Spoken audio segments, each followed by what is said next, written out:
Hello, everybody. This is Sabrina McCarley, Chair of NARA's Government Affairs Committee. And today I have with me Kelly Cooney, our NARA President. And we just wanted to talk a little bit about some of our incredible advocacy work that we're doing. And so, Kelly, can you let us know just kind of broadly what's going on and what we have been part of? Yes, thank you, Sabrina. One of our objectives this year is to really make sure that our advocacy is as widespread as possible and that we're engaging with as many stakeholders as we can. There are many other folks that are on our side, right? So how do we come together and get our point across and really make sure that our legislators are hearing our voices and hearing them loud?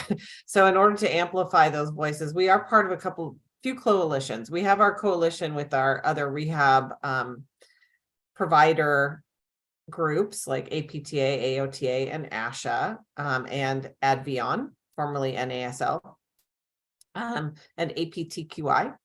But we've also joined a couple of other coalitions, the Coalition to Preserve Rehabilitation, which is a group that engages a lot of beneficiary groups. So we also want to make sure that the voices of the people we serve are being heard.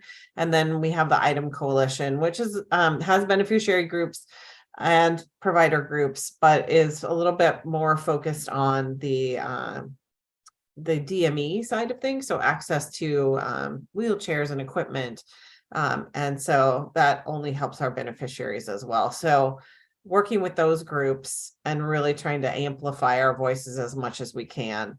We just signed on with, for example, on a coalition letter with CPR, that Coalition to Preserve Rehabilitation, on interoperability and prior authorization. So that goes along with the letter that NARA sent in individually.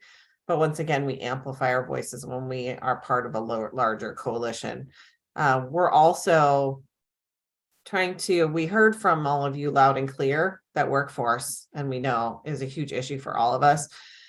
So we're really working on making sure that workforce, as it's become a big issue in the Senate currently, that the rehabilitation providers' voices are heard in that conversation. So we're going to be looking at something that was just introduced called the SHARE Act, which removes current roadblocks faced by our interstate compacts. So PT and OT have those interstate compacts.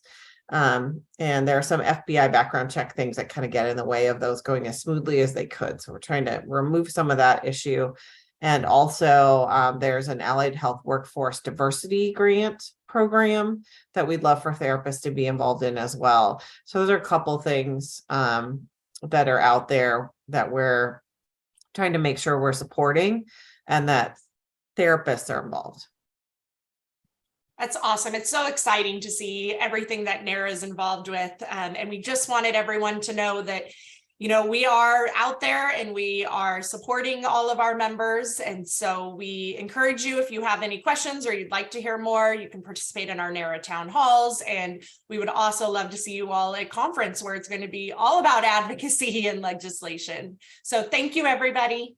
I also want to put in a plug to join our call to action. We're going to be welcoming the 118th Congress and helping to refresh their knowledge of our issues and of NARA and of the needs of our members and the people they serve. So look out for that call to action where we welcome the 118th Congress this year.